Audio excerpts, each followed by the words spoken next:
더 깊이 있게 뉴스 속으로 시사인이 만드는 정치 라이브 김은지의 뉴스인 7월 29일 방송 시작합니다. 안녕하세요. 저는 시사인 김은지 기자고요. 첫 번째 코너 바로 들어가겠습니다. 쏟아지는 뉴스에 어떻게 반응해야 될지 알려드리는 시간 뉴스 리액션입니다. 김여하 기자 안녕하세요. 네, 안녕하세요. 네, 휴가 잘 다녀왔죠? 네, 잘 다녀왔습니다. 네, 날이 너무 덥습니다. 네. 그리고 월요일 뉴스 리액터 신인규 변호사님 안녕하세요. 네, 안녕하세요. 시대정신의 신인규입니다. 네, 덕분에 저희가 주말 사이 39만이 됐다라고 하는 중요한 뉴스 리액션을 전달드립니다. 축하드립니다. 39만 명.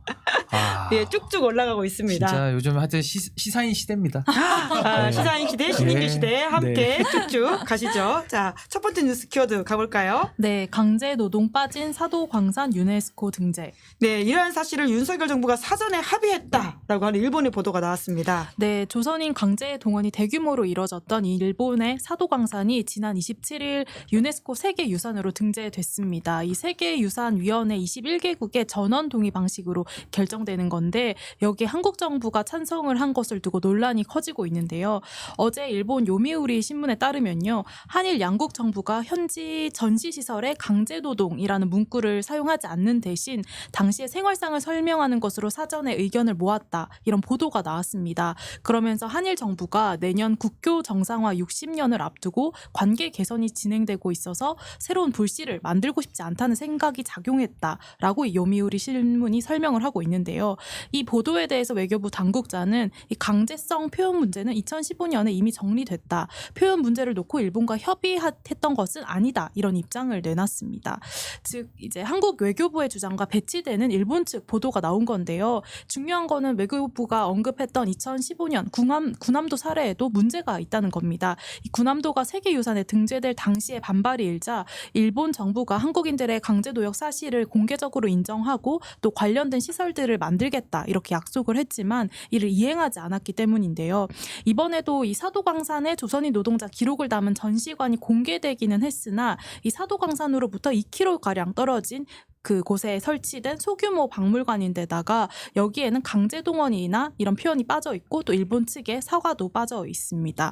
이를 두고 이제 민주당 박찬대 원내대표는 윤석열 정권은 일본이 원하는 모든 것을 상납했다라면서 일본의 과거사 책임에 자꾸만 면죄부를 주는 것 아니냐 이렇게 비판을 했는데요.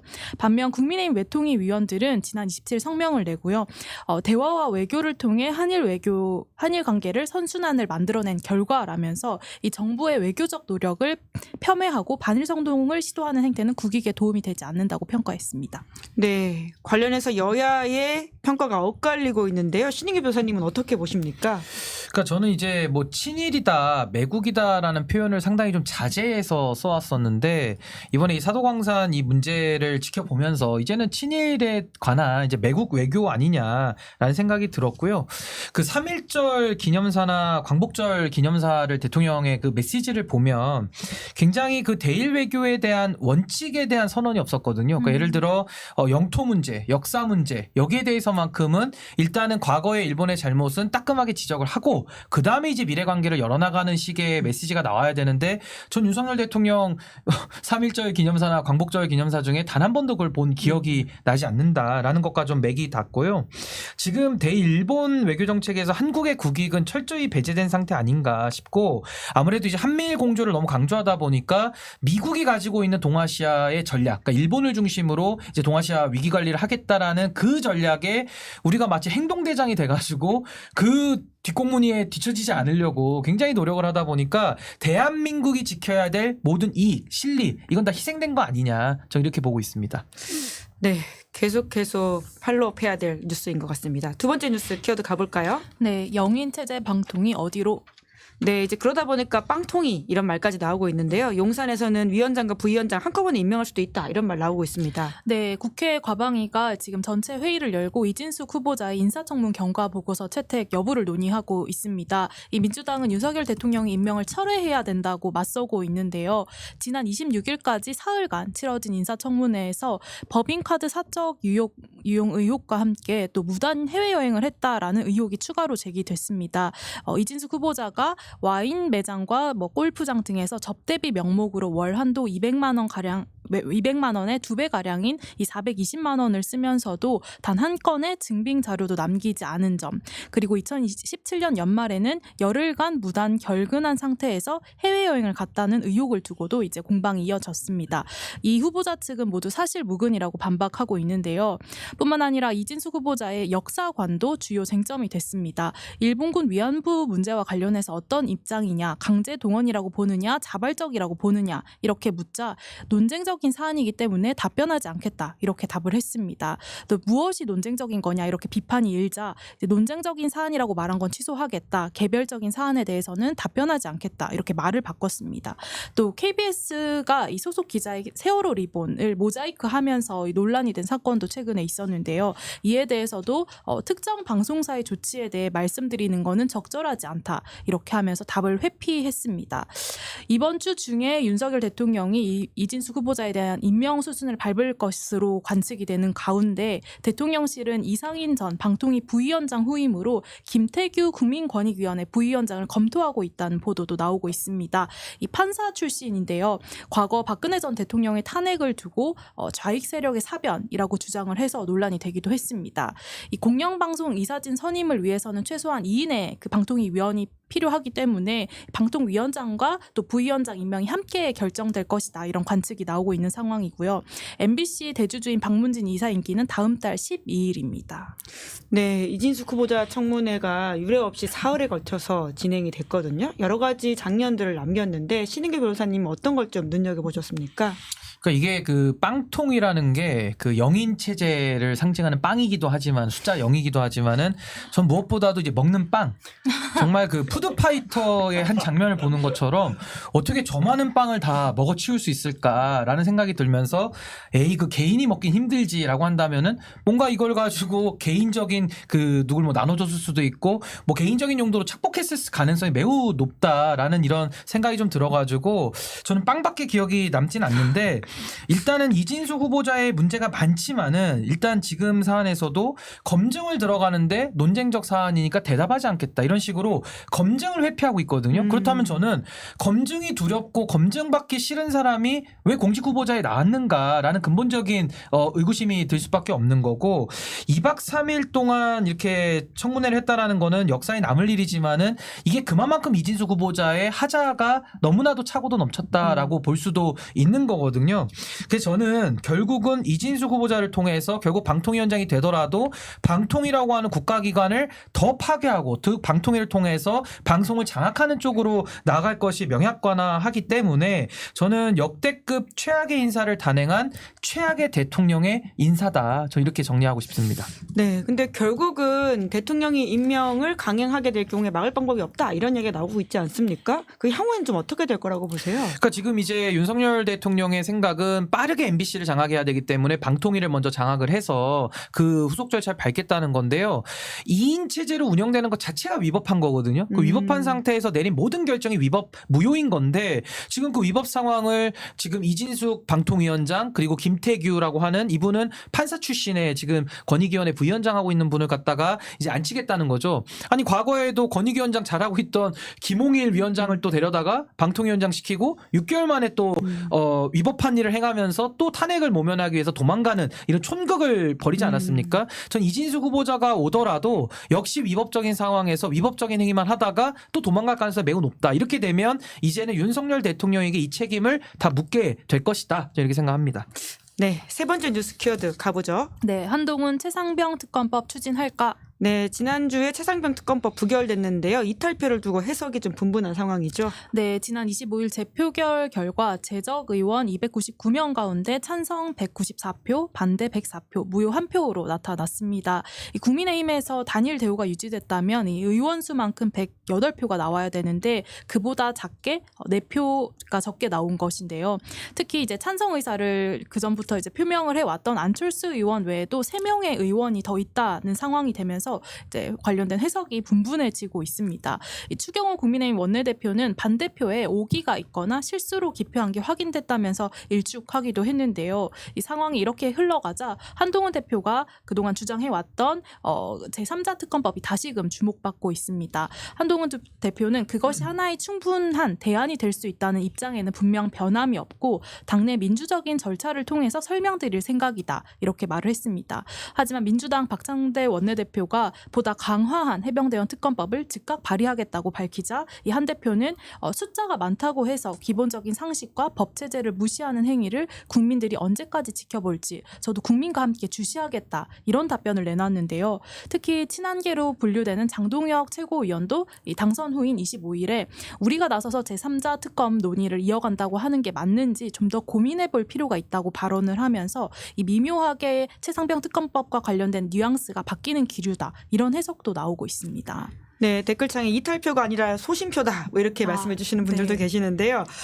그런데 추경호 원내대표는 이게 반대표에 오기가 있거나 실수로 기표했다 이렇게 주장을 하고 있거든요. 이게 좀 그러기가 쉬운 상황인지에 대한 의문이 있는데 어떻게 보세요? 이게 이제 무기명 투표니까 이제 한자로 가부를 쓰면 되는데 지금 제2결, 그러니까 최혜병 특검법에 찬성하면 가자를 쓰면 되고요. 반대한다면 부자를 쓰면 되는데 요것도 못 쓴다. 이것도 실수한다 그러면은 이거는 자당의 의원들을 바보 취급하는 거예요. 그래서 저는 왜 이렇게 참 굴욕적인 바보 취급을 받으면서까지 이 국면을 모면하려고 하는가가 좀 딱해 보이는 면도 있는 거고 만약에 이게 실수라고 한다면은 전 다음번 제2결 할 때는 더 많은 분들이 실수해 주기를 바랍니다. 더 많은 실수를 저는 좀 유도하고 싶고 전 이게 결국에는 실수가 아니라 당연히 국회의원들이 바보가 아니기 때문에 의도적으로 소신 있게 전 표결에 임한 거라라고 생각이 들고 그렇다면 왜 그랬을까? 국민의힘 안에서도 도저히 지금의 국민의힘 상황을 받아들이기 힘든 그 양심의 소리에 진지하게 귀 기울이는 의원들이 있다는 뜻이거든요. 그래서 저는 앞으로도 국민의 민심이라고 하는 여론과 함께 가면 전 국민의힘의 저 견고해 보이는 벽도 전 무너져 내릴 수 있다. 전 그렇게 확신합니다. 오, 그럴 경우에는 지금 제3자 추천 특검법을 한동훈 대표가 이제 출마 선언하면서 이야기를 한 바가 있지 않습니까? 그런데 또 당선되고 나서는 또 이제 저기 장동혁 최고위원 같은 경우에는 조금의 뉘앙스가 바뀌었다 이렇게 이제 김영하 기자가 지적을 해줬는데요. 추진할 거라고 보세요? 근데 저는 한동훈 대표의 말은 믿을 수가 없어요. 그러니까 과거부터도 하도 이렇게 말을 바꾼 적이 많기 때문에 이거 저 전형적인 양두구육 전략이라고 생각하거든요. 결국에는 국민의 민심을 사기 위해서 특검하겠다라는 말은 화려한데 결국 내용으로 들어가면은 대법원장이 추천하는 거 외에는 거의 안 받겠다라는 거거든요. 그러면서 야당의 안을 막기 위한 저지하기 위한 수단으로서 특검을 하겠다라고 지금 이렇게 말을 하는 거기 때문에 실질적으로 진실을 규명하기 위한 특검으로 용기를 낼 것이냐에 대해서는 정말 회의적이다라고 볼 수밖에는 없을 것 같고요. 저는 그렇기 때문에 야당 추천이라고 하는 것은 이 특검의 실효성을 확보하기 위한 저는 최소한의 전제라고 생각하기 때문에 민주당을 중심으로 한 범야권도 이 야당 추천에서 전 절대 물러서서는 안 된다. 부결이 되면 또 재의결하고 또 실수를 유도하는 한이 있더라도 끝까지 저는 밀고 나가서 진상 규명을 위한 최소한의 토대를 반드시 마련해야 된다. 저는 그렇게 생각합니다. 아, 그러면 이 이야기도 좀 여쭤보고 싶은데요. 그러니까 윤석열 대통령과 한동훈 대표가 이제 굉장히 갈등 끝에 만나서 러브샷을 했다 이런 보도가 있지 않았습니까? 그 자리에서 대통령이 이제 한동훈 대표 외롭게 하지 마라라는 말을 주변에 했다고 하는데 그 말은 뭐라고 해석하면 될까요? 글쎄요, 뭐 한동훈 후보가 무슨 캔디도 아니고 뭐 외롭게 하지 말라는 말이 너무 좀 감성적으로 다가와서 제가 이해하기는 쉽지 않은데 아무래도 한동훈 대표가 정치 경험이 없잖아요. 그러니까 이제 좋게 말하면 상의해서 해라라는 말이 될 수도 있지만은 그 내면을 파고 들어가면 한동훈 너는 혼자 결정할 수 없다라는 대통령의 경고인가요? 나름의 부드러운 경고 아닌가라고 저는 생각을 합니다. 상황을 지켜보면 되겠네요. 자, 네 번째 뉴스 키워드 가볼까요? 네, 김건희, 최재형 문자 공개. 예, 두 사람의 카톡 대화가 여러 언론에 보도되고 있습니다. 네, 오마이뉴스가 김건희 여사와 최재형 목사 간의 카카오톡 대화 내용을 이제 보도를 했는데요. 2022년 2월 16일부터 2023년 7월 8일까지 총 221개 메시지 분량입니다. 이 대선 선거운동 기간이었던 2022년 2월 17일에 김 여사가 당시 무속 논란에 대해서 이제 나는 무당에게 성경 지식을 알려준 스타일이다 이렇게 말을 하는가 하면요. 또 2022년 4월 1일에는 김정숙 여사의 옷값 논란은 이재명 쪽 작업이고 알고 보면 최대 피해자는 저다 이렇게 말을 하는 등 이제 여러 정치 현안에 대해서 입장을 밝히는 대목이 나옵니다. 거기에다 오늘 한겨레 보도도 함께 나오고 있는데요. 이 최재형 목사가 명품백을 건넨 지 7개월 후인 지난해 4월 21일 그 카톡인데요. 이 최 목사가 김건희 여사에게 지난번에 핸드백이 별로 마음에 안 드셨나 봐요. 뉴스 자료 화면에 들고 계실까 해서 눈여겨봐도 안 보이던데요. 라는 내용의 메시지를 보냈습니다. 또 이번에는 좀 더 괜찮은 것으로 한번 장만해 드리고 싶은데 원하는 모델이 있으시면 유 비서님 통해서 알려주세요. 라고도 이제 한 건데요. 김건희 여사가 이 메시지에 답변을 하진 않았지만 명품백을 받은 후에 곧바로 돌려주라는 지시를 했다고 했던 기존의 해명과 좀 배치된다 이런 지적이 나옵니다. 가방 반납이 이뤄지지 않았다는 사실을 이미 알고 있었던 것 아니냐 하는 의문인 건데요. 이렇듯 지금 이제 김건희 여사를 둘러싼 의혹이 계속되고 있는 상황입니다. 지난 25일 윤석열 대통령 탄핵 청문회에서 이제 최재형 목사가 증인으로 출석했는데 이 자리에서 김 여사가 금융위원을 임명하는 것을 목격했다 이렇게 언급을 했습니다. 이제 그러면서 한동훈 당시 법무부 장관이 그때는 민정수석실 역할을 겸했기 때문에 고위직 인사를 최종 조율할 땐 두 사람이 조율하는 것으로 인지를 하고 있었다 이렇게 덧붙였는데요. 김건희 여사가 인사 개입을 했다는 주장인데 국민의힘 의원들은 최 목사의 말이 사실이 아니라면서 명예훼손 위반 혐의로 고발장을 제출했습니다.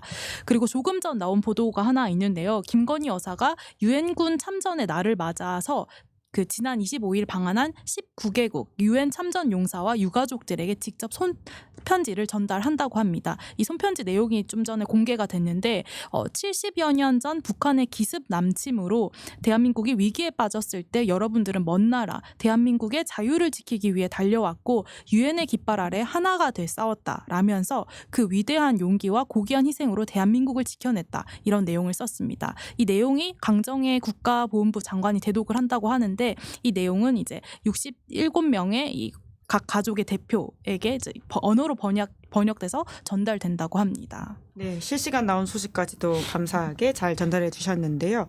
자, 김건희 여사 관련해서 이슈들 문자 카톡은 좀 어떻게 보셨습니까? 그러니까 우선은 김건희 여사가 만약에 당무 개입을 한다거나 국정 운영에 깊숙이 관여하고 있다 지금 이런 의혹들이 쏟아져 나오고 있지 않습니까? 만일 이게 사실로 드러난다면 현직 대통령이 탄핵이 될 수밖에 없는 굉장히 중차대한 문제가 지금 드러나고 있거든요. 저는 김건희 여사가 너무나도 대담하다라고 볼 수밖에 없는 게 상대방은 목사, 평론가, 비대위원장을 가리지 않고 문자와 전화를 쉬지 않는 겁니다. 뭐 최재형 목사랑도 새벽에 저를 카톡을 했고요. 또 비대위원장한테는 문자도 보내기도 했고 또 진중권 교수 평론가에게는 전화를 57분 동안 하기도 하는 전 상당히 대범한 모습들을 보이면서 국정 운영의 그 저변에 상당히 많이 좀 관여하고 있는 모습을 지금 김건희 여사가 보여주고 있는데요. 전 이제 김건희 리스크가 현실화되고 있다. 이제 김건희 문제를 해결하지 않고서는 앞으로도 윤석열 대통령 임기 마치는 그날까지 전 김건희 정국이 지속될 수밖에 없다라고 생각을 하고요.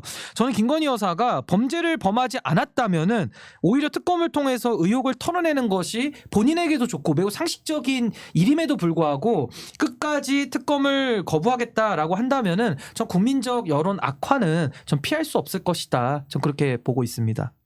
네, 저희가 그래서 오늘의 신인규의 인물 돋보기는 김건희 여사 편으로 준비했거든요. 보통 정치인들을 시리즈로 하고 있는데요. 사실 정치적인 어떤 면모를 가장 이제 큰 영향력을 보여주고 있는 사람이 김건희 여사가 아닌가 싶어가지고는 이례적으로 선출직이 아니지만 뽑아왔습니다. 좀 돋보기인가요? 현미경인가요? 아니면 망원경인가요? 오늘은? 근데 김건희 여사가 정치인인가요? 저는 일단 좀 그러니까요. 의문이긴 한데 네. 제가 돋보기로 자세히 보면은 또 여러 가지 법률적인 조치를 당할 수도 있기 때문에 오늘은 멀리서 살짝 관망하는 느낌으로 망원경으로 준비를 했습니다. 예, 저도 저를 보호해야 되니까요. 김건희 여사를 제가 한마디로 규정하면 선출되지 않은 초법적 절대 권력이다. 전 이렇게 규정을 하고 싶습니다. 어마어마한 거 아닌가요?